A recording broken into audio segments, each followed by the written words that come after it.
ladies and gentlemen, we are going to get started today with one of my best friends in the world, Phil Lipscomb. He is a home inspector, and I realized yesterday I had not taken the time to really prepare a lesson plan because I've been getting my butt kicked for the last couple of days.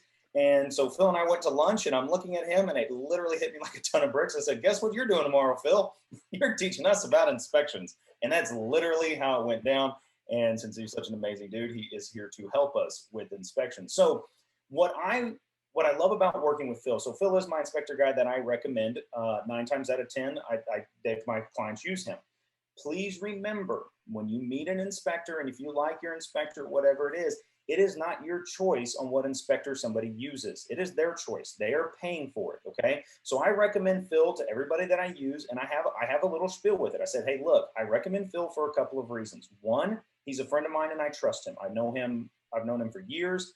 I really trust his viewpoint, his insight, whatever it might be. Two, he's worked with me on investment deals. Like, he has literally been an investor with my company on deals. He has seen the good, the bad, and a lot of ugly. Okay, so he knows what's behind walls. He didn't just go to the class. I mean, he's seen it. He's touched it. I mean, Phil's actually spent days pulling walls out for us.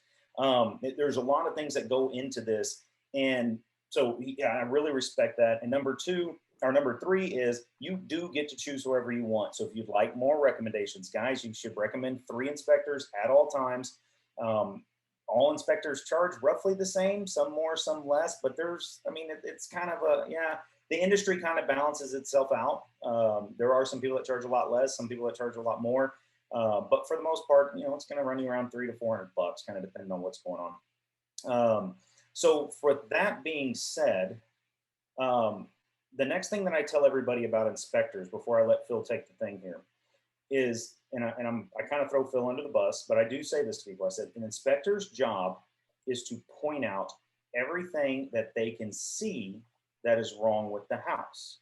They go to classes just like I do. They go to continuing education just like I do, to stay up with current codes, to stay up with just to remind them about certain things that they may have forgot. That's what their job is, but it's only what they can see.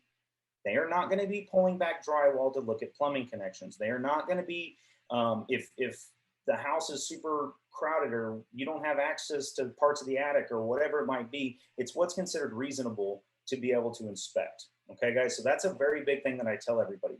I also tell them that the inspection report's going to come back and it's going to look very scary. In my opinion, that's kind of by design. They are literally trying to tell you, because they are also liable. Phil, I can't remember how much insurance you said you carry, but he does have to carry a lot of insurance. Guys, we carry insurance on all of our agents. We have what's called errors and omissions insurance. If you screw something up on your paperwork, we're insured against that. He has the same thing. I think it's errors and omissions, and I think you have another one, right, Phil? No, it's errors, and it covers the same thing. Okay, and then you have the general liability. And general liability. So basically, if he goes in there and breaks something, and we're going to talk about that. So I also let people know, like, look, he does not want you to think he left anything off. He is going to inspect every single solitary thing that he can see. Number 2 is he doesn't want to get sued by the homeowner. You have to realize that the client that pays for the inspection tends to be the person who is purchasing the house. Okay, they don't own it yet. When Phil walks into this house, he is a 100% third-party person. He was hired by the buyer to go inspect the house. Typically, they allow it. I've been in a few situations where they don't allow it, okay? It gets weird. He does not want to break that house, just like you as a realtor walking into somebody's house. So he's not probably going to go, if the water's off, I don't know if he's going to turn it on or not. If a breaker's off, he's probably not going to turn it on because there's probably a reason that breaker's off. You know what I mean? There's certain things that you have to understand, and he will cite that in the report. So, Phil, I guess let's start with, please tell me, because this is being recorded, we will broadcast this from the hilltops, everything you want a realtor to know about hiring an inspector and what to expect. Well, I think the first thing, especially from a realtor perspective, I work for the buyer, right? Much in the same way, like realtors are fiduciary to their clients. We're exactly the same way. And so, like, my job is not to help you finish the sale. my whole purpose in doing an inspection is to just simply find out what's wrong with the house. So at the same time that we're not trying to help like facilitate the closing of a sale, my job is also not to tell you whether a house is good or bad. I'm only going to tell you stuff that's bad, but it doesn't necessarily mean that the house itself is actually not worth purchasing. If that makes sense. Yeah. And guys, it's the same thing you as a realtor. I've said that 100 times on these things. I tell my clients, don't ask me if I like the house. I don't have to live here. Okay, that's not my job. Is to let you in. My job is to point out some things that might be a concern. My job is to help you with the paperwork, negotiations, back and forth. That's my job. It is not for me to tell you if you like the house. And to Phil's point, yes, all they do is tell you what's bad with the house. If it's good, all he does is give it a check mark. Okay, check. That's fine. It's not deficient. It doesn't even say good. I think it just said it. It just said I looked at it. Yeah, I looked at it. Also, Phil, real quick, something that I do say a lot to my new clients, and you can give me your insight on this, is if you have a first-time home buyer, I really try to set these people up to expect a horrible inspection report. Because they're so scared to buy that first-time house. Some of them want to go with the inspector to the inspection. I don't usually like that. I mean, it's up to them, honestly. They're hiring the inspector. I don't like that because I feel like it really inconveniences the inspector, because what would normally take him 2 hours is now going to take him 4 because he has to explain every single thing. But Phil, how do you feel about people coming with you? Who would you recommend? Should you? What's going on with that? I think a lot of it comes down to like we'll go off your first example there, just being a first time home buyer. Usually, what I prefer is let me be at the house for an hour by myself. Like let me get the brunt of the inspection done, and then you can bring the client in at the that tail half hour, depending on the size of the house. Maybe it's a 2-hour inspection. But I kind of prefer if it's a first time home buyer, I like them to be at the inspection at the end, because there's a lot of just general practices in owning a home, especially for all those that have owned them. To pour the vinegar down the the AC drain line, to change the filters out, to cover up the hose bibs on the outside of the house if it's freezing. Like, you have all these practices down because you've lived in a home, and you've made the mistake and learned from the same mistake. First time home buyers just don't know simple and basic things on where the breaker panels are, what breakers are in the first place, what the difference between the main panel on the outside of the house is versus the sub panel on the inside of the house, how to turn the power off to the house, how to turn the water off to the house if you do end up having a leak or something else that goes wrong. So first time home buyers, I really do prefer them to be at the inspection just at the very end. It's kind of like you said, Colin, more often than not, they're not really in the way, but inspections can take, I've had some inspections, especially on larger homes, that take 2.5 hours. You can get really bored watching me walk around a house if you're there the whole time. So realistically, normally what I'll do is I'll take a look at the size of the house. If it's a 1,500 square foot house, I can normally get that done in about 90 minutes. And I'll say, hey, look, if the inspection is at 11 o'clock, why don't you come meet me at noon? I'll finish up the inspection and I'll go over all the things that I deem are noteworthy in the report versus the items that are just deficiencies that don't have as much value, because there's not a value gauge on the report. It just gives you good and bad. Let me unpack what he just said right there, because I think that's really important. That's one of the things I do like about Phil is he will say, hey, this is noteworthy and this is deficiency. This is a deficiency. A deficiency simply can be not to current code. Okay. That's a very simple thing. Just because, like, the current code right now consists of something called an arc fault breaker, right? You don't have if you don't have all of arc fault breakers, that's going to be considered a deficiency. Is that right, Phil? Correct. Okay. So guys, just because you don't have an arc fault breaker does not mean that's a bad electrical box. That box could have been installed 5 years ago and been working completely fine. The code's just updated, right? So does that mean they need to go spend $5,000 to have new electrical out, new box put in? Probably not.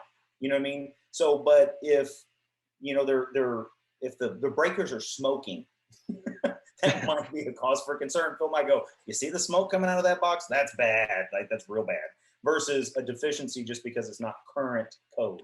Code changes every year. Or I mean, depending Yeah, on every couple. Yeah, they'll reissue it every 3 to 5 years, something like that. I think the IRC comes out every like 3 years or so, something like that.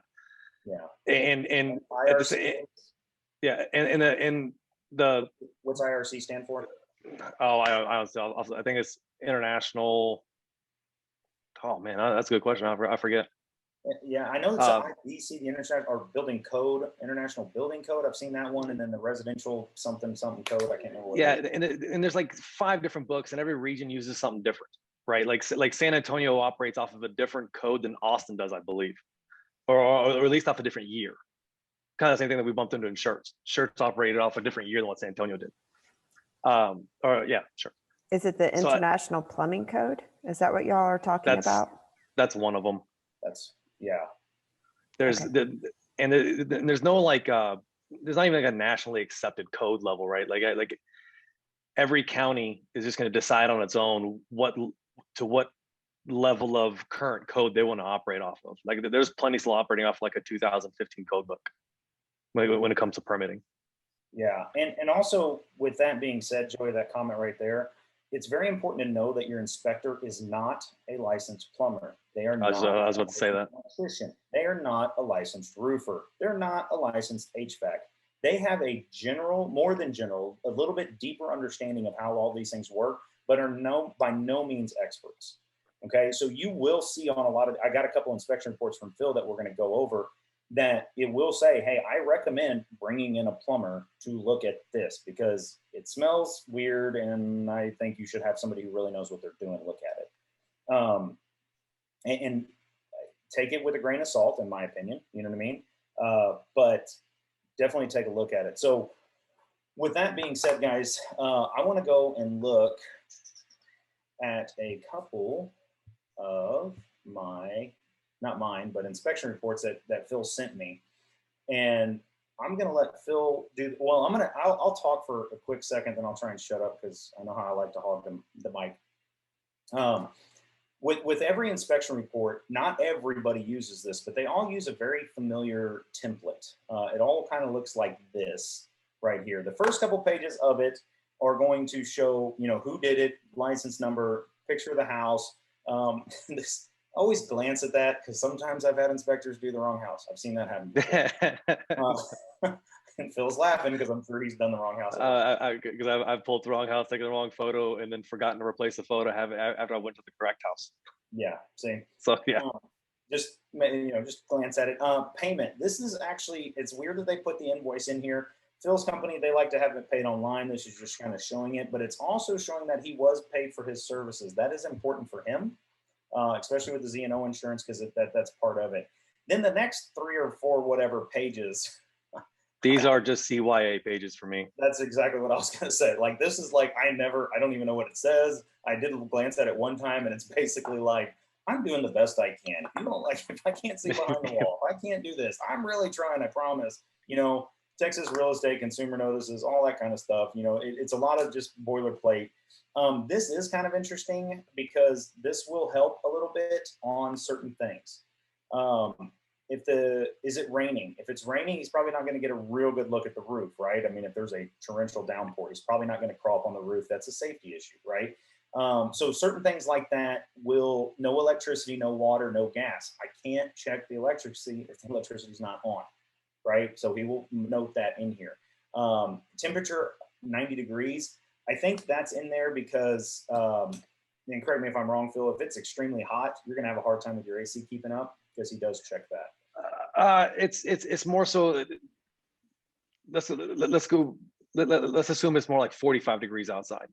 If it's 45 degrees outside and you have a heat pump AC or just a standard AC, operating ACs when it's down between that 45 to 35 degree point can actually damage the actual air conditioners. So we actually technically don't check air conditioners if it's below 65 degrees outside, just because more than likely, are you going to damage the unit? No, but again, kind of what Colin brought up earlier, it's not my house, and if something did happen to go wrong, I'd be the one responsible for the damage caused to the unit. Right. And so it's more so just giving you what all like the current, I guess the surroundings, temperatures, settings were when I was at the when I was at the home, giving you a full details of why we did certain things. Other things, inaccessible or obstructed areas. He is going to say that I can't inspect. This is interesting. I can't. The subflooring is covered, meaning it's a pier and beam house. They have wood down, and then you put something on top of it. That wood typically is subflooring. If you've got tile or carpet or anything, he's not going to rip the carpet up to inspect the subflooring, right? The floors are covered. This one right here, maybe I'm wrong. It's just funny. I love listening to Phil complain and bitch and moan about certain things because he'll walk into a house that is a hoarder house. And he's like, I'm not picking up 700 cat litter boxes to check the flooring. I'm just not doing it, right? Walls or ceilings are covered. That means is there drywall up, right? Or the freshly painted is actually almost more like covered. Obviously, there's going to be sheetrock up. When it says freshly painted, and Colin can attest to this, a lot of people when they go through and renovate a home or whatever, or if they just simply go buy a bad home, you can cover up a lot of indicators for foundational or structural issues with just a good coat of paint. You can a little floating, a little paint. Attic space is limited, right, guys? So you will want to see this because this will determine how much you can inspect, right? So take a look at that as we're going through the inspection report. Client signature, all this good stuff. Then we get into the dirties. So it's broken into sections. I don't know how many it is. And then what I'm looking for is over here, these 4 check boxes. That's going to be the first thing that I look at. Did he inspect it or did he not? Not present, meaning it wasn't there, or was it deficient? So lots of checks here and 0 checks there are good, right? Not present means I went to inspect the hot water heater. There is no hot water heater, right? I can't inspect it. So Phil, talk to us about what you go through. Okay, so we're starting with structural. I'm gonna let you take it from here. All right, so the Trek form for inspections is probably I really dislike the form because I don't think it's a very reader-friendly form, but it's a form that we have to use. It starts off with the foundations, and what it's going to do is it's going to go through different systems. We're going to go through systems all the way down from now. It's going to be foundations, roof coverings, attics, walls, ceilings, floors, and it's going to break all these things down as we go through. We don't inspect in that order. They're just how Trek decided to just kind of order things out in terms of how you view it. So like on this particular house here, they had a whole bunch of different settling cracks all along between the driveway and the foundation line. And then you have the back sunroom on top of a slab that had a drop in the back in the back left corner of the house that actually caused that break. So real quick, guys, what I'm seeing when I look at this as a realtor, this looks like the driveway connecting to the house, maybe, or yep. Is this a secondary pour somewhere, Phil? Yeah, and then the bottom or the brick picture there, yeah, that's gonna be a added slab that was actually tied into the foundation of that house. Okay, so that's an interesting thing, guys. A lot of times when they pour a foundation to a house, they do not pour the driveway at the same time. Sometimes they do, sometimes they don't. The foundation to a house has to be, I can't even remember how deep it's supposed to be. It's got tension rods, it's got all this stuff included in it. And then they pour a concrete slab outside for the driveway that's about half as thick, and all they're using is rebar throughout it. Okay. They are not going to just sit perfectly married all the time. That to me is not a big concern, but it's up to your client. Okay. This one down here in the bottom, when you see cracking through this, that's a pretty significant sign, especially if he said it was tied into the next one. He's saying this was a secondary pour that was on a sun patio. So it's not a huge concern to me if it's just an outside patio, because I could just knock it down and not have an outside patio. But if this is on the corner of the house where my bedroom was, that's going to be a foundation, pretty big thing. You'll see later as to why I annotated this on this one here. The roof structure is actually tied into the house, and so as it goes down, it actually pulls on the actual structure of the home. There you go. So that's a good thing to look at right there, guys. Next thing is when they pour the foundation, they put a skim coat around the exterior of it because it's kind of ugly when they first pour it, and a lot of times it will chip. So we have signs of structural movement, right? It chips because it settles. Phil, what do you know what the tolerance is on foundations?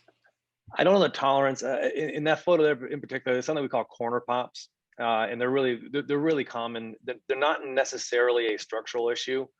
They're just an indication of the amount of pressure that's being put on the foundation as it's shifting.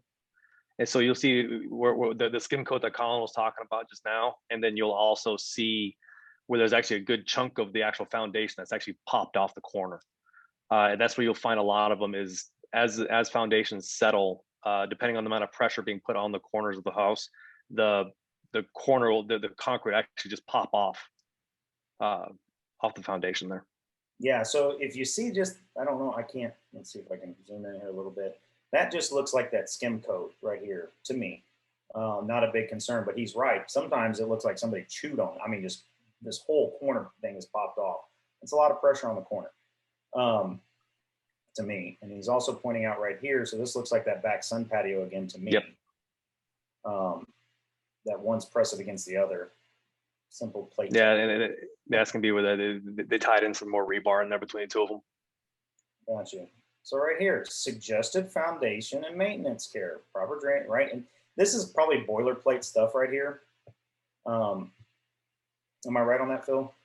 Yeah, but if you look directly above it, where that checkbox says signs of structural movement notice, suggest an expert in this field to be consulted for further evaluation. That's actually where that's going back to what Colin's saying, that I'm actually recommending that a foundation expert go out and take a look at the house and make sure that whatever structural movements are happening within the home are not structural issues, or that are maybe components later that fail completely.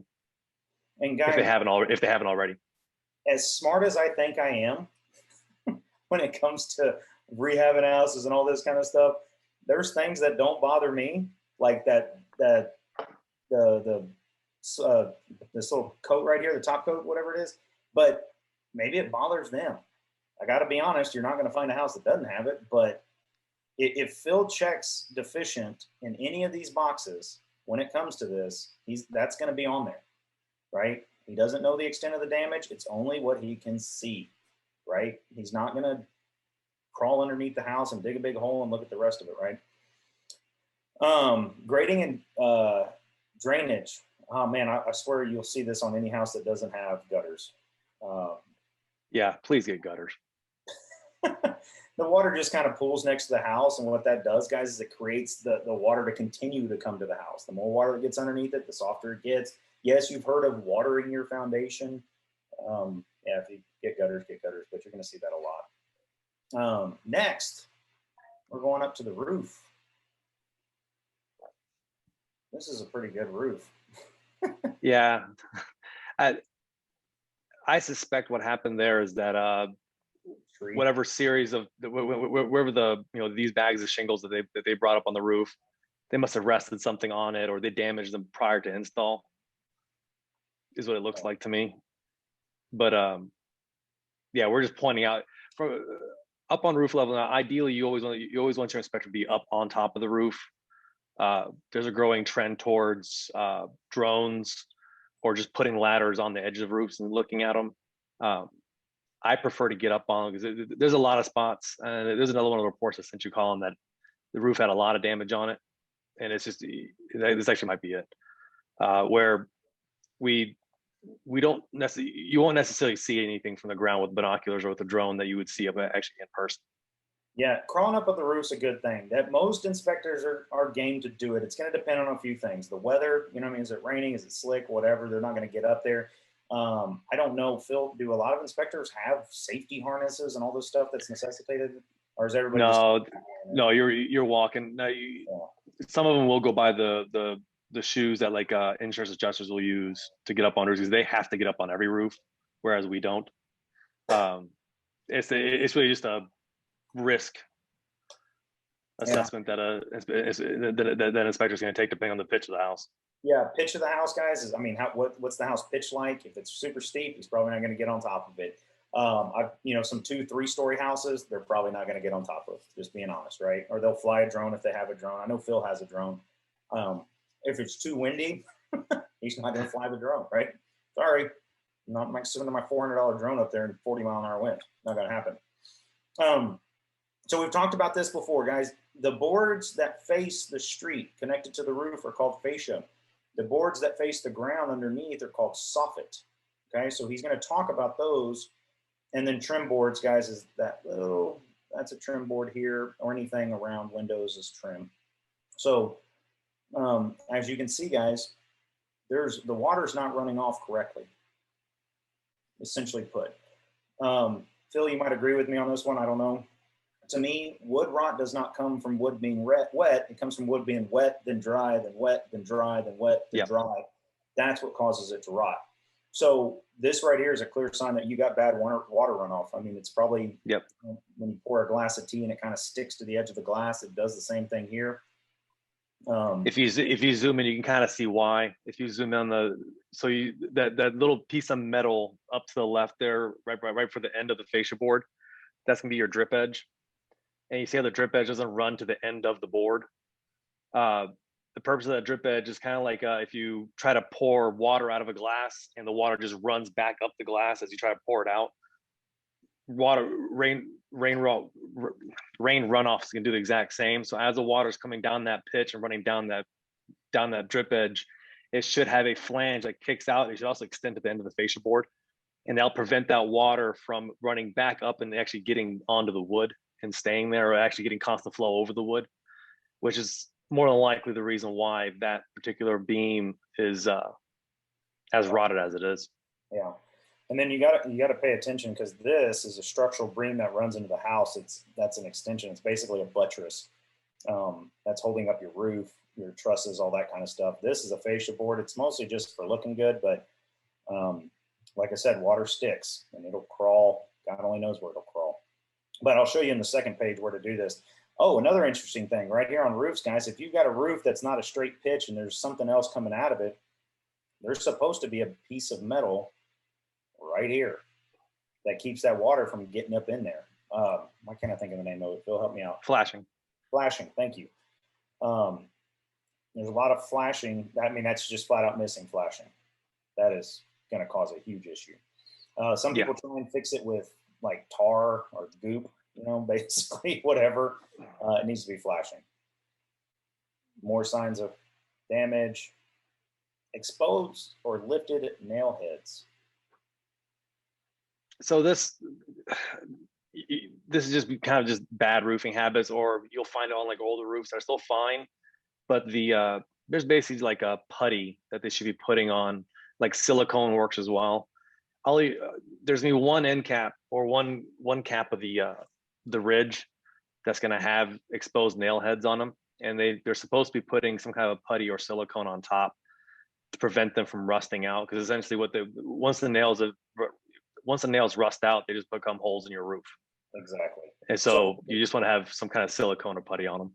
So for quick understanding, guys, this shingle right here actually should come up underneath this other shingle, and this is where you put the nails, and then you cover it with the next shingle, right? And that only goes for so long. Eventually, you're going to have a nail head showing. I mean, there's going to be a last shingle you got to put on. So those just need to have a goop on it. It's an easy fix. Trees, what is it, 36 inches, Phil? Yeah, 3 feet. Yep, 3 feet. More roofing issues. That's pretty straightforward. There's also a few other things that's not on this particular report, guys. He's going to be looking for flashing, damaged shingles. There's a thing called a cricket that if there's a flat side, I don't know how to explain this very well. So think of a cricket like if you have a chimney and you have your chimneys that penetrating through your roof. There's rather than having the roof just run flat into the back side of the chimney and allowing water to pool in the back side of the chimney during heavy rainfalls, you want it to have the same kind of a ridge like the top of your house does behind the chimney. So as the water comes down, it's going to deflect to the sides of the chimney rather than pooling behind it. Right. What else do you look for on roofs, Phil? Hail damage. Now, again, as inspectors, we're not allowed to say that it is 100% in hail damage, or that it is, or if it is certainly, we can't assess it to certainly be hail damage, but we can just take the same telltale signs that an insurance adjuster would to gauge if we suspect that there's hail damage. Again, this is getting back to that CYA language that's going to be in these reports. He's not an expert. He's just smarter than the rest of us. Call an expert. Oh, Chris is coming back in. Sorry. Roof from the attic. So then he's going to crawl and he's going to look at the underside of this roof, right? This is actually on the flooring of the roof, but he's actually going to look up at the top here at the trusses and the board underneath here. He will note water damage.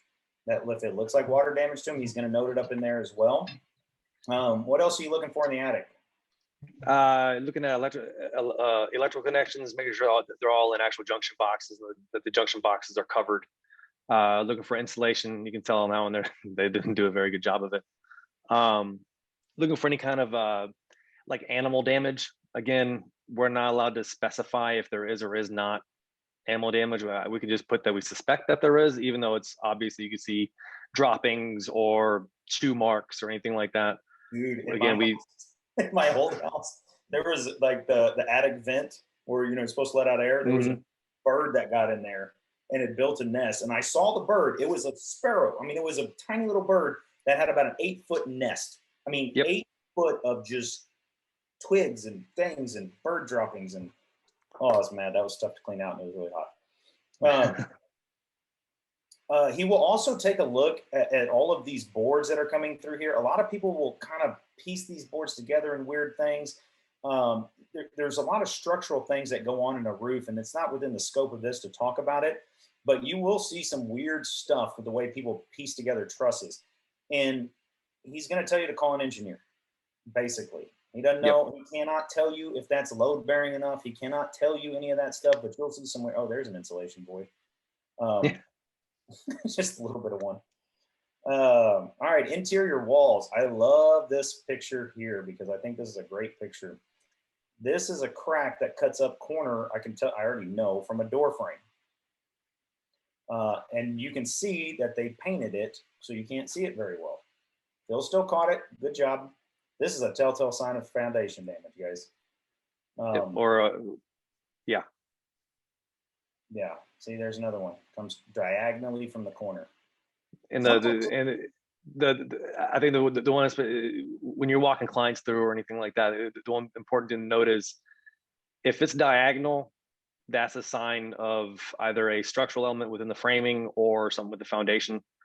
If it's vertical, that might be just really bad usage of the AC, keeping the house too hot or too cold, or letting the temperatures fluctuate too much. Or it could just be a really bad tape and flow job. Yeah. So guys, they put a piece of tape. I think I talked about this in previous videos, and then they float it because this is where the sheetrock meets up. 2 sheets of sheetrock. Diagonal means there's probably a bigger problem. But guys, again, you can't diagnose it either. This is just kind of so you can talk about it a little bit.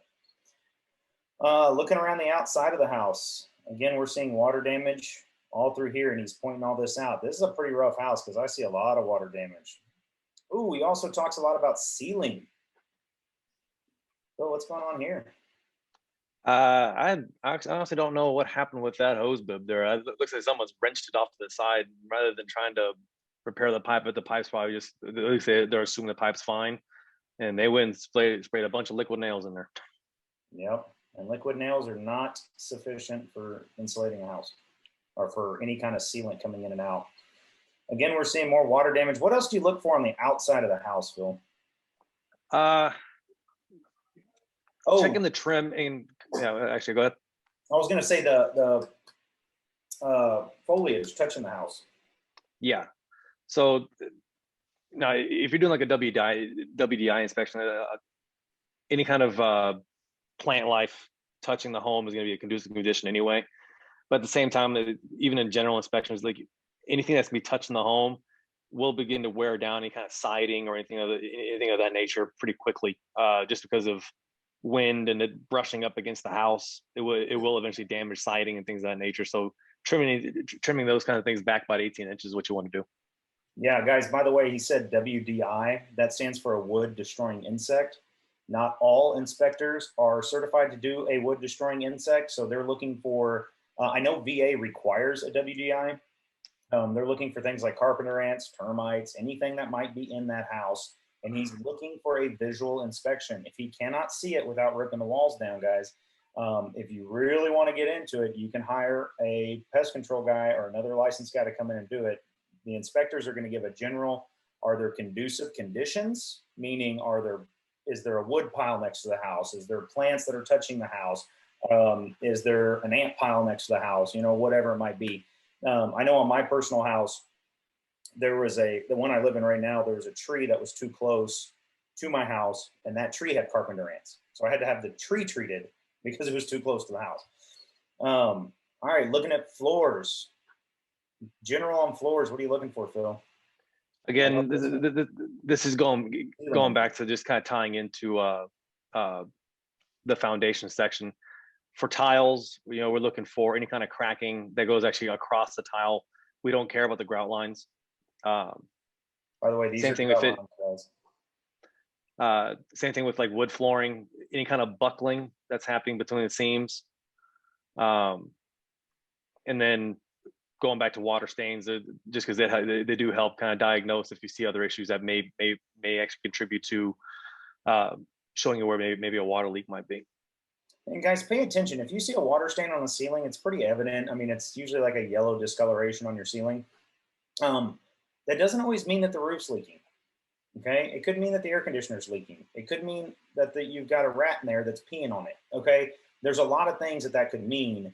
Pay attention to the full inspection report. Don't automatically assume it's bad. Oh, trip hazards. Love that one. Doors, interior doors. What are we looking for on doors? So we're going to reference right back to that foundations things again. When doors are out of square, when they don't shut all the way or they don't latch, those are all telltale signs that the house has moved in one way, shape, or form. Again, that could be a framing issue. If you've ever noticed that, like how one door at your house may open really easily in the summer, then come winter time it just doesn't anymore. It sticks in differently. Because at my house, my front door sticks in the summer, my back door sticks in the winter. It makes no sense. It just the temperature differential in the home gets the house to flex a little bit differently than it does at other times of the year. That'll expand. So you're just checking to make sure that the doors are square, make sure that the actual the knobs actually latch, like the actual latch on the doorknob actually does go into the latching hole in the actual frame of the door. I got to hustle through this. I told Phil I'd let him go here pretty soon. So, windows, I know you're looking for windows that are cracked, broken, don't open, and or have busted seals if they're too pain, right? Is there anything I'm missing on windows? I think the only thing I want to note on windows, especially being in South Texas, nobody uses them. And so what tends to happen is almost every house, I can go into a 3-year-old house and the windows are hard to open because no one's ever used them. It's a really common thing, and it's not something that outside of thermal panes having gone bad, it's not something that I would overly stress as a bad issue unless you have a broken window or something that's actually called a utility issue. That's kind of more down to your clients as to how much they plan on opening the windows. Right. And remember, guys, all bedrooms need an ingress and an egress, right? So an ingress means a way to go in, and egress means a way to go out. Two ways to get in and out. The windows are often considered the second egress. So if they've got children, something like that, it's for a fire. That's why they're touching on that. Oh my God, fireplaces and chimneys. Right here, he says there's no Cricut installed. That's what we were talking about earlier. Google that so you can see a picture of what I'm talking about, because we're running short on time here. But Phil, I think it's pertinent to note that Phil is not a chimney sweep. He's not going to be looking for carbon deposits or anything like that in the actual chimney itself. Is that correct? Correct. Yeah, we're not gonna. I'm not gonna check to actually make sure that the flue is clear of debris. I'm gonna make sure that the flue closure vent will close, and I'm gonna make sure that like the hearth, which should be the tile or brick in front of the chimney, is actually standing the correct distance out and to the sides of the chimney, and make sure that the structure itself is still sealed between the seams between the sheetrock and the exterior walls to where the chimney is. But in terms of actual operation, no. The other thing to note there would be, like, if they've been using real wood in a gas fireplace, I never like that. things of that nature. I did that during the snowpocalypse. I straight up, I'm not gonna lie. Don't judge me, but it does make a hell of a fire. You get enough wood and the gas going, it's warm. Next, let's see. I gotta hustle through this, guys, because I know Phil's got a meeting and I got a closing coming up here too.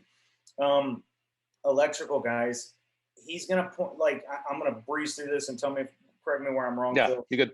because you know so much, and I don't want to eat your time up just telling us everything you know. He's going to be looking for current code, and he's going to be looking for aluminum wiring.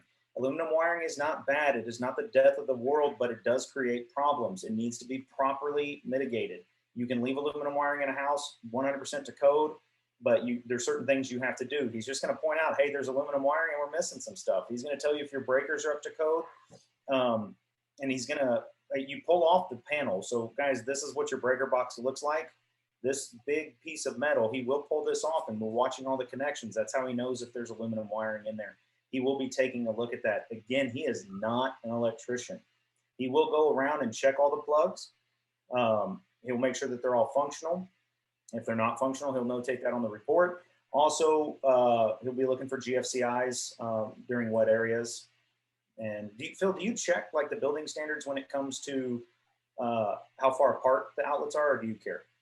So standard rules that we follow are 12 feet, just because if you check your standard, like a living room light, the cord is 6 feet long. So as long as they can reach within half the distance to the outlets, 12 feet can be the standard rule. At least the last code that I saw is 12 feet. Where that is now, I don't exactly know, but you get to older houses, man, you might just find 2 outlets in a room. Again, guys, this is a perfect example. If the house is not easy to access, he's not going to break his back trying to get to it. Unable to access the sun panel because it was painted shut, and he took a picture. I'm not going to get a screwdriver and tear up your house and ruin your paint trying to get in there. He's not going to pay to have it repainted, right? He is pointing out, guys, he will point out this is a broken, is this broken? Yeah. Yep. It's broken down here, guys. Is that a huge safety hazard? No, it's a piece of plastic that's missing. Do watch for this if there's singe marks. He will point that out, guys. Yes. A lot of times it's an overloaded circuit. It needs to be replaced or checked. I do recommend getting an electrician for those kind of things. If you see anything that's singed or smoke, like you'll see it either right here on the plastic part, or you'll see it like, not necessarily here, but a lot of times at the top of the outlet outside that little cover plate. Yeah, where the smoke is gone. Yeah, so he will point that out. Smoke alarms, he's going to be looking for those, as long with carbon monoxide if there's gas in the house. There is a standard for that, and I highly recommend that you push on those, because if there's not a smoke alarm in there, that is a huge safety hazard, right? Phil, I know I'm going over time, sorry. Real quick, wired versus battery, is there a big thing with that right now?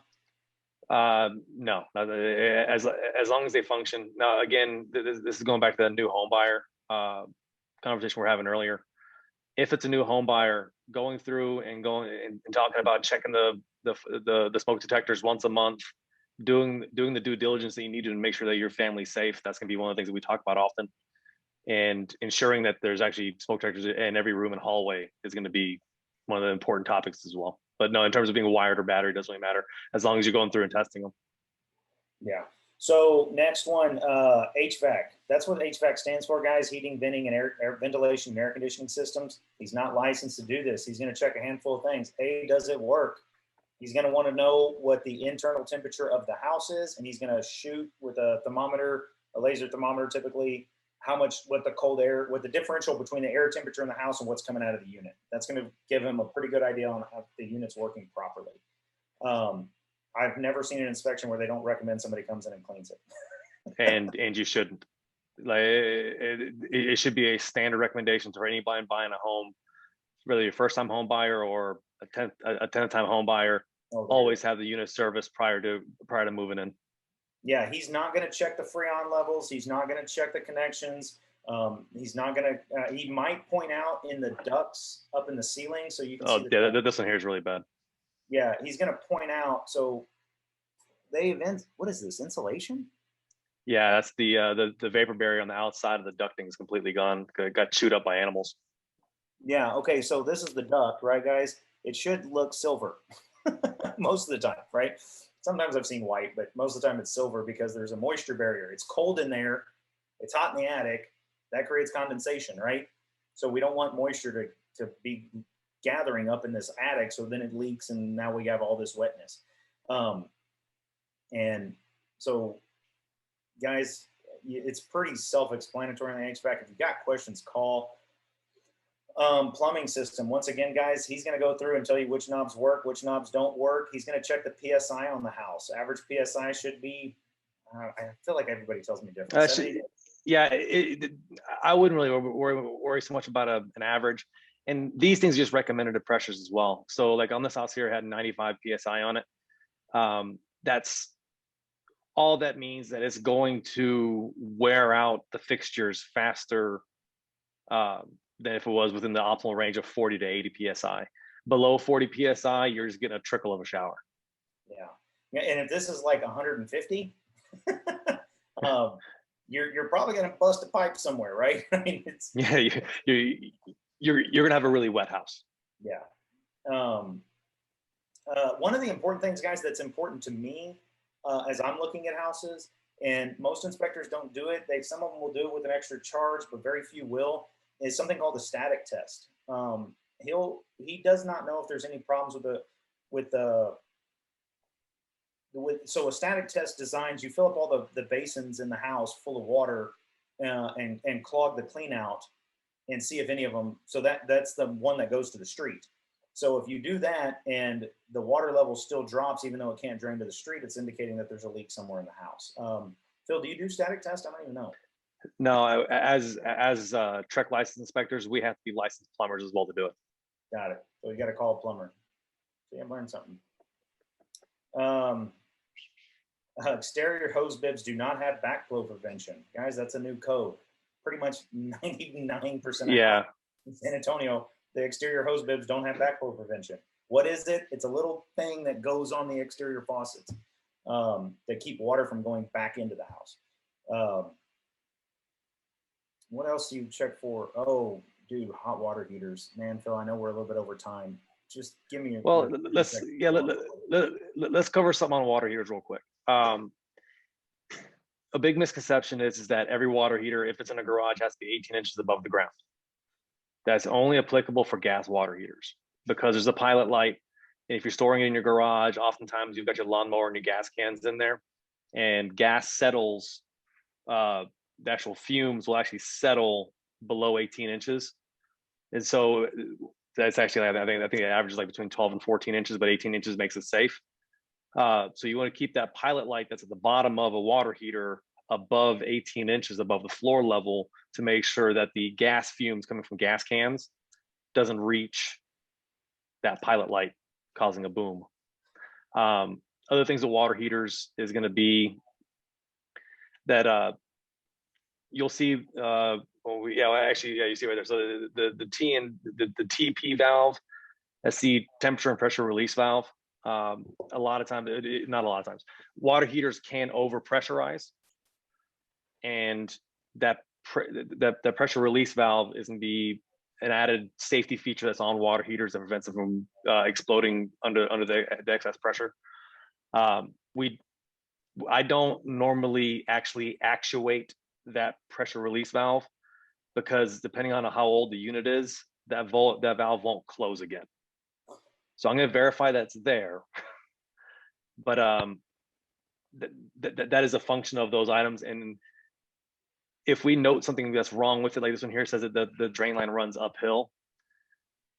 If you have an increase in pressure and having to move that water or move that pressure out of the TMPR valve and enforcing it to go uphill may prevent the unit from being able to relieve the pressure in time before something more cataclysmic happens. So I think if we look at inspection reports for things that are really important, water heater is one of them that just as a general safety feature, or just for general safety. I mean, pay attention to the discrepancies with these. So, and also something I've noticed lately is, obviously this is a very old water heater. You can just tell by the dust and the whatever it is. But they've also started putting what's called a pressure release tank. It looks like expansion tank, yeah. Expansion tank. It looks like about a gallon milk jug size that they put somewhere up on top. Guys, think about it for a minute. You've got water in a container and you're heating it. It's going to create steam, right? That's what happens with water. It's going to start steaming a little bit, creates pressure. If it becomes too much pressure, how's it coming off of here? That's what we're checking, okay? Hot water heaters can just flat out explode if they cannot relieve the pressure. So that's what he's talking about. So this is a valve that releases it. Again, he doesn't want to break it. So he's like, hey, it's there, but it's not tested. He's going to say, call an electrician, call a plumber if you want to test it. Let him break it. The expansion tank, guys, is newer code. It's a secondary fail-safe beyond this pressure valve. So if it's not there, does it mean it's bad? No, but Phil will comment on it. He will say, hey, look, there's no expansion tank because it's a new code. Just depends on your people. Ranges, guys, that's pretty straightforward. He's going to tell you, if he puts it on 300, does it turn up to 300? He's got a little thermometer he sticks in there. Guys, he's going to do cursory checks of all of your appliances. He's not really going to dig into them. Does the dishwasher work? Does the door close? There's something about the water too. What do you do about the water, Phil, on dishwashers? Oh, okay. So yeah, if you want to, down there didn't have any issues with this. The anti-siphon loop you're talking about. Yes, the anti-siphon. Yeah. Okay. So this is going right back to that hose bib.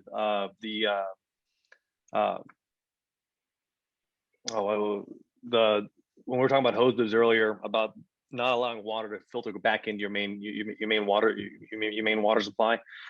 So the majority of new dishwashers actually have this installed into them, but the hose that connects the back of the dishwasher to, normally it's going to be your food waste disposer underneath your sink, that should tie into the basin at the up to the basin of the sink, and then come back down to the food waste disposer to drain.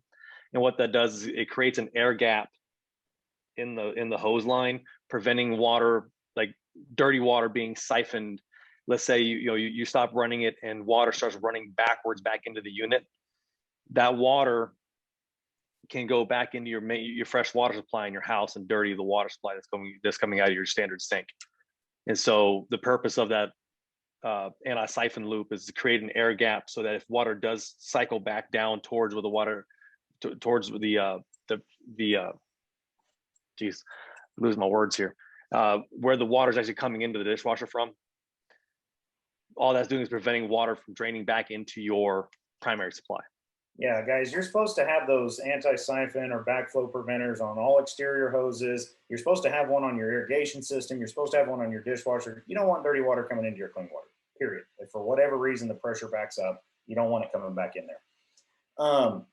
So I know we're over Phil's time. The last thing I do want to say, and I know Phil does this is important. Please listen very carefully.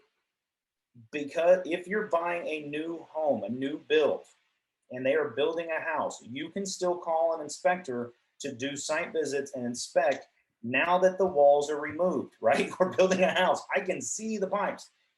The builder is going to tell you, don't worry about it. You have a 1-year thing. Guys, just get an inspector. Now, it's more expensive to have them do that because they're going to come. I think it's 3 separate inspections, right, Phil? You're going to do one at the. It depends. I actually always recommend to clients to forego the foundation portion of it, because that's all being permitted through the city. The city's going to come through and inspect that. Much in the same way they're going to come through and inspect each phase the construction as well. The problem is that there's a lot of corners that the city inspectors aren't looking for that are being cut by the builders, especially when it comes to like how they're there's these little metal plates that cover up where electrical lines come through the framing of a house. When they're actually drilling the holes through the studs in the walls and running electrical lines through them.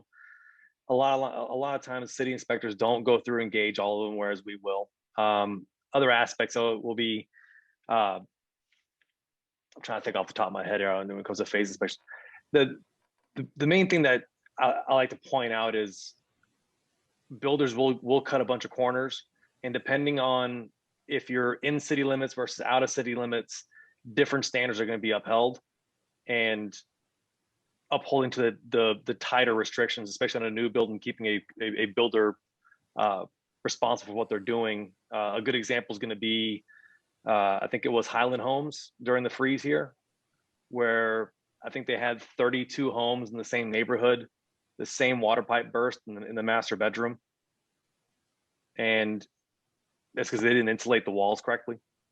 And so having somebody come through and actually verify how they're installing these items is going to be, a little more pertinent. Can I ask one question in regards Absolutely. to new builds? I'm so sorry. I know y'all are in a tight frame. If a home's already built, walls up, everything else like that, they walk in, it's a new build though. I have a tendency to recommend that they have an inspection before that year warranty is up, that initial one. When do you recommend having that done yourself? I would as an say at inspector? the 11-month mark. Okay. Largely because let's say we actually do find some issues with plumbing or electrical or any of those items, you are still going to want to have a professional come in and verify or come up with what the corrective measures are as a third party rather than having the builder's electrician come in. Yeah. And so that 1 month mark gives you the span of time necessary to fit within their scheduling prior to the end of your warranty. Okay. So at least 30 to 45 days is where I would say prior to that warranty expiring. Okay. Thank you. Also, guys, real quick, I get this question a lot from my clients. Do you think this house will pass inspection? Phil, is there a pass fail? There is no pass fail. There is no good house or a bad house. There is simply things you are either willing to accept or not willing to accept in the home you live in. Now, with that being said, there is no pass fail. Phil doesn't care. Like, he's just going to tell you what he sees. He doesn't like it. He doesn't care. He looks at 100 houses a day just like the rest of us. It's not a matter of opinion to him. It's not pass fail. Now, where you might run into a pass fail, quote unquote, situation is when you're dealing with appraisers. So VA appraisers, every appraiser will have, they could say a conditional appraisal saying, hey, this house will appraise for $500,000 if the foundation's repaired, right? There's a conditional appraisal. That's where the pass fail could come in. VA is probably the worst about it, in my opinion. FHA be second, conventional is probably the most lenient. Guys, there's no pass fail on an inspection. You tell your clients that. There's no pass fail. If you like the house, get it inspected. Find out what you're willing to live with, okay? I have seen inspections where there's things, in my opinion, I'm like, no, do not buy this house. Whatever it might be. Hey, there's no attic insulation. That's the worst thing in the world. We can't, guys, I redid my attic insulation. It cost me $500 in an afternoon. I mean, it's, you know what I mean? Maybe you need to investigate what it is and what it takes. I mean, what does your client want to have fixed before they moved in? I'll tell you right now, if any of those electrical outlets have singe or smoke damage on the outside of them, I'm going to be very concerned about this. This right here, no water vapor barrier. Like, so if I were to go through this one, Phil, if you got to take off, you're more than welcome, man. I love you. Thank you. I owe you lunch. Okay. Not a problem. And if we want to do this again, where we actually have some time to do some questions and answer stuff, I know that we probably didn't cover everything that I'm just going anyone that might actually have a curious about. And I'm going to say, but wait, oh, there it is. There's Phil's cell phone. Call him. Yeah, holler at me. Oh, can't hear you, Joey. Hello. I said, leave it. I want to. Oh yeah. I want to take a photo of it. Hold on. I'll come back. Hold on. Okay. If y'all do have any questions, or if you just want to pick my brain a little bit, you're more than welcome to give me a holler. Avoid like the 9 p.m.ers because Colin loves doing that, and I'm normally in bed.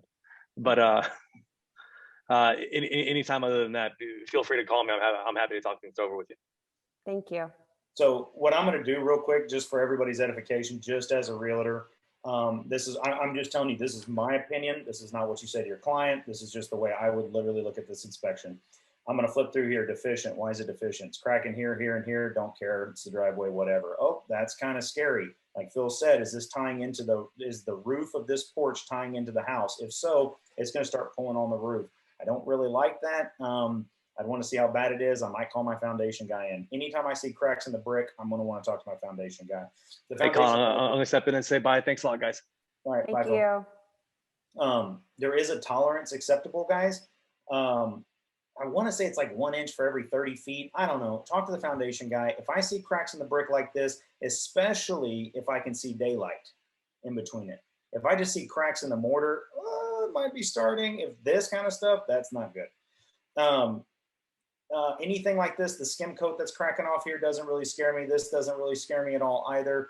The skim coat just cracks and breaks. Go outside and look at your house, guys. Seriously, you'll see it right here on the corner. It's every single house I've ever seen has got little cracks in the skim coat over the top of it. This is what the foundation actually looks like when it's done. This was where the ground level was, so they never fixed it, but this is where they skimmed it just to make it look a little prettier when they were building the house. What did he say here? Oh, here's a big chunk missing. It depends on where that chunk comes from. I'd want to see it. Irrigation issues, guys, that is a problem. So he's pointing out that there's a big, like the water's going to pool here, and you can tell it's going to start seeping under that foundation. I don't like that at all. It's an easy fix. Go get some dirt, pat it down, right? Get a tamper, tamp it down, make sure the water runs away from the house. This roof is crap. Like I'm telling you guys, right about here is when I'm like, oh yeah, we're asking for some money back or getting them fixing it. When I see this roof, like let's just pretend this is a full price offer, right? Which this one honestly looks like an investment property, but whatever. Right here, looking at this, oh hell no! Like this is a hell no in my book. Cracked shingles don't seem like much, guys, but I'm telling you that is the beginning of the end. If you got like one little shingle that's off, I'm not too worried about it. These big scrapes in here, don't like that at all. You're going to have lots and lots of problems. The fact that you've got water running off, he's right. It's this drip edge. It's not coming in here. Don't like this at all. There's a lot of wood rot. This would have to be an investment property for me. I would not recommend anybody live here because now what I'm telling you is this water comes in here, it grabs a hold of this board, and now it's into your attic. Phil's probably not going to dig around and pull all that attic insulation back, but that's just my experience. This is crap. No flashing is crap. Now, as an investor, if I knew I needed to put a new roof on it, that's fine because this fascia board's coming off. I'm going to fix this drip edge. I'm going to fix all this stuff. But if you're looking for a client, that's scary. This is scary right here, guys. Nails, that's such an easy fix, guys. That doesn't really scare me too much, but it does need to be addressed. Branches, I usually do actually ask for that in my repairs amendments. I'm like, guys, you need to trim them tree backs, especially if they're touching.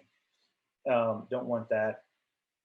Again, guys, just more water damage. That roof sucks. There's just no way around it. The roof sucks. It's causing tons of problems. The attic insulation, depends on the house and the price point, guys. You know, we're in Texas, hot air rises. Your attic's going to get hot. It is important. Normally you don't see, this is what's called batted insulation. It's the rollout stuff that you see at Home Depot. Normally you don't see batted insulation, or I mean, you do sometimes, but the new thing is the spray-in insulation, where it just looks like cotton candy, just like poofed up. And the deeper, the better. You know, they'll say there's 12 inches, 18 inches, 24 inches, whatever. But over time, I mean, it just slowly starts to settle on itself. More insulation, the better, especially in attics. That's why I just did mine. See, this is like, it's going to be hot in that house. Just there's no other way around it. This again, the structure and settling coming off the corners. I tell my guys, like if this was a buyer, I'd say you got to have that foundation checked. We need to have a secondary inspection. Phil's not going to go back out there. I'm going to have to call a foundation guy. This wood rot all around the outside, guys. This is because there are no gutters. This water's hitting the ground, splashing back up, causing that to get wet. And it's usually not too big of a deal unless it starts getting into the house. I don't like it. This is a bad house. I like this inspection report. This right here is mom and pop. I'm gonna go fix it. There's a hole out there and it's getting wind in here. So I'm gonna get some spray nails and they sprayed it all in there. That is not sufficient. That definitely needs to be addressed. This huge on the roof, guys. You got to add it. This is probably the chimney. That's huge, guys. There's daylight in here. That's a big problem. If you're dealing with somebody that wants to buy this house, they better be an expert investor because there's problems galore with that roof. The electrical looks pretty good. He didn't hit a whole lot of things. I mean, I'd want to see this interior panel. This is obviously an older box. It would not surprise me if there was fuses in here. Again, it's a level of comfort. Fuses worked for a million years. Does it mean that if you have a fuse box in here, that it's a bad thing? Not necessarily. It's level of comfort, you know. It's outdated technology. It's just basically a breaker that you can't reset. That's all it is. This doesn't scare me too much, especially if it's the only one in the house. So the electrical doesn't bother me. If I had kids in there, if I had a family, I'd want smoke alarms. That would definitely be something I'd address. The air conditioner actually looks like it's running pretty good. The supply air pushing out of the thing was 64, going in was 72, so it's 8 degrees differential. So it's cooling, but they would want it to cool more. So it's not within the 14 to 23. They want it to, if it's 72, they're going to want the air coming out of there being 58 or 56. Yeah, 58. So it's not running as efficient as it could be. And what else do I see? This is huge, guys. You got critters making nests. There's rats up in that ceiling, guys. Period. Something's in there chewing on this crap. Plumbing actually looks pretty good. Look, he said his caulking is missing. Guys, a tube of caulk is $4, right? Go get some caulk. It's not that hard to fix. The hose bibs don't have, what is he saying here? Plumbing connections exhibit oxidation in the hot water bib. Guys, that means it's rusting. Oxidation means rusting, or you might see this green stuff in here too. It just means it's old and you got hard water. Comes with the territory. This is a mess. The fact that it's so dirty is what scares me. I'd probably have, if they really wanted to buy this house, I'd have a plumber go in there and check that. Just that it's so dirty just means it hasn't been touched in forever. That's not a good sign. Control knobs are loose or missing. Knob does not function. What's your level of comfort, guys? So that's kind of my report on this one. What sucks on this house? Foundation issues are very prevalent. The roof sucks. If this was somebody's house to live in, I'd say walk. I would just say walk. Unless you can, or I'd go back and say, hey, look, I need somebody to check the foundation, find out exactly how bad it is, and I need a new roof, new fascia. I need that house sealed up because I'm not moving into a house I got to buy a new roof on. So that's how I handle it. So questions, comments, concerns? Anybody? Joey? No? No, that actually, that covered it very well because this was a good one because pretty much there was something wrong in each area. So it was kind of nice to see what to focus in on and what isn't. Thank you for that. I want to take here. I'm going to leave this up for a few seconds, guys. Here's Phil's number. If you want to call him, he's one of my best friends in the world, man. He's such a great guy. He really is helpful. He loves talking about it. You know what I mean? He'll help you out. Yeah, don't call him at 9 o'clock. I can because I know he loves me, but I usually do call him that late. But there you go, guys. So if you got any questions, call them. And go make friends, guys. Go do some networking. Meet a couple different home inspectors. I just like Phil because, like I said, he's a friend of mine and he just shoots me real straight, and I appreciate that. I think he does a very good and thorough job. Some inspectors are just mean, and they'll spend a whole lot of time. You know, you got to find out what your client wants. There's no such thing as a perfect house, guys. I don't care if it's a brand new build and it was built by God himself. You could send an inspector in and they'd find something wrong. Promise. It's just a matter of tolerance. There's no pass fail. Just what are you willing to put up with? So that's all I got, guys. Y'all have a wonderful day. I'm late for a closing. I was supposed to be there 15 minutes ago. So peace. Right. I told him I'd be late though. Talk to you later. Bye. Thank you. Bye.